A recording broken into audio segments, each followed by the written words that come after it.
ಬಂಡೀಪುರ ನಾಗರಹೊಳೆ ಕಬಿನಿ ನೀರಿನಲ್ಲಿ ಅಕ್ರಮ ರೆಸಾರ್ಟ್ಗಳು ಸಾಕಷ್ಟಿದ್ದಾವೆ ಅಂತೇಳಿ ವರದಿ ಆಗ್ತಾ ಇದೆ. ಆ ವರದಿ ಹಿನ್ನೆಲೆಯಲ್ಲಿ ಕಳೆದ ಒಂದು ತಿಂಗಳಿಂದ ನಾವು ಚಳುವಳಿಯನ್ನು ಮಾಡಿ ಕನ್ನಡ, ದಲಿತ, ರೈತ ಎಲ್ಲ ಸೇರಿ ಇಲ್ಲಿ ಚಳುವಳಿಯನ್ನು ಮಾಡಿ ಸಂಬಂಧಪಟ್ಟಂಥ ಪ್ರಾದೇಶಿಕ ಆಯುಕ್ತರಿಗೆ ಒಂದು ಅರ್ಜಿಯನ್ನು ಕೊಟ್ವಿ. ಅದರ ಮುಖಾಂತರ ಚಾಮರಾಜನಗರದಲ್ಲಿ ಸಭೆಯನ್ನು ಮಾಡಿ ಆ ಸಭೆ ಮುಖಾಂತರ ಇನ್ನು 15 ದಿನದೊಳಗಡೆ ನಾವು ಈ ಒಂದು ಸಮಸ್ಯೆಯನ್ನು ಬಗೆಹರಿಸ್ತೀವಿ ಅಂತ ಹೇಳಿದ್ರು. ಇವತ್ತವರೆಗೂ ಕೂಡ ಸಮಸ್ಯೆ ಬಗೆಹರಿದಿಲ್ಲ. 1 ಇಂಚು ತೆರವು ಮಾಡ್ತಕ್ಕಂಥ ಕೆಲಸ ಮಾಡಿಲ್ಲ. ಒಬ್ಬರ ಮೇಲೆ ಸಕ್ರಮವಾಗಿ ಅಕ್ರಮ ಇದೆ ಅಂತಕ್ಕಂಥ ತೆರವು ಮಾಡಲಿಕ್ಕೆ ಅವ್ರಿಗೆ ನೋಟಿಸ್ ಕೊಟ್ಟಿದ್ವಿ ಅಂತಕ್ಕಂಥದ್ದಿಲ್ಲ. ಅಂದರೆ ಈ ಪ್ರಾದೇಶಿಕ ಆಯುಕ್ತರು ರಾಜಕೀಯ ಗುಲಾಮಗಿರಿ ಕೆಲಸ ಮಾಡ್ತಾ ಇದ್ದಾರಾ? ಇವ್ರು ಸಂಬಳ ತಗೋತಾ ಇಲ್ವಾ?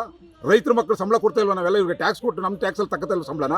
ಆ ಕಾರಣಕ್ಕೆ ಯಾಕೆ ನೀವು ಇನ್ನೂ ಕ್ರಮ ತಗೊಂಡಿಲ್ಲ ಅಂತೇಳಿ ಕೇಳಲಿಕ್ಕೆ, ಪ್ರಶ್ನೆ ಮಾಡಲಿಕ್ಕೆ ಇವತ್ತು ಬಂದಿದ್ದೇವೆ. ಇವತ್ತು ಪೊಲೀಸ್ ಅಧಿಕಾರಿಗಳು ಬ್ಯಾರಿಕೇಡ್ ಹಾಕೊಂಡು ತಡೀತಾ ಇದ್ದಾರೆ.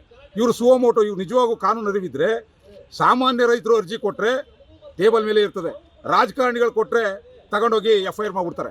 ಅಂದರೆ ಅಕ್ರಮ ರೆಸಾರ್ಟ್ಗಳಿಗೆ ಅಧಿಕಾರಿಗಳು, ರಾಜಕಾರಣಿಗಳು ಎಲ್ಲರೂ ಕೂಡ ಸಪೋರ್ಟೆಡ್. ಸಫಾರಿ ಮಾಡಲಿಕ್ಕೆ ಮಾತ್ರ ಮಂತ್ರಿಯಿಂದ ಹಿಡಿದು ಎಲ್ಲ ಗಂಡಸರು, ಸಫಾರಿ ಮಾಡಲಿಕ್ಕೆ ಎಲ್ಲ ಗಂಡಸರು.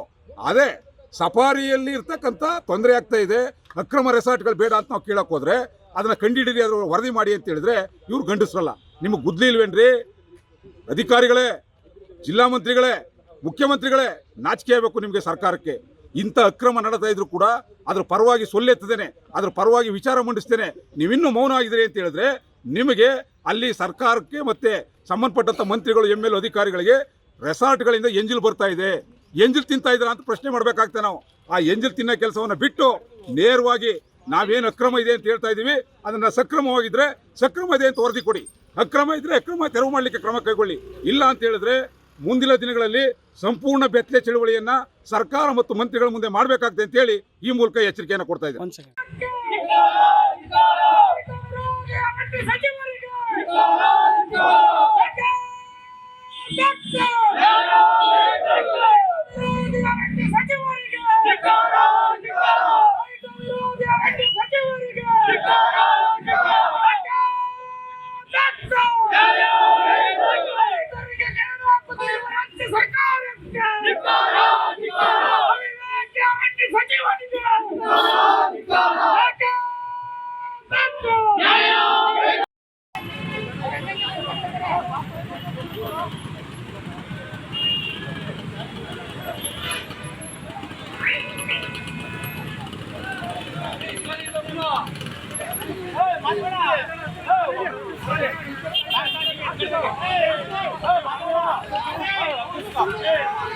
Hey!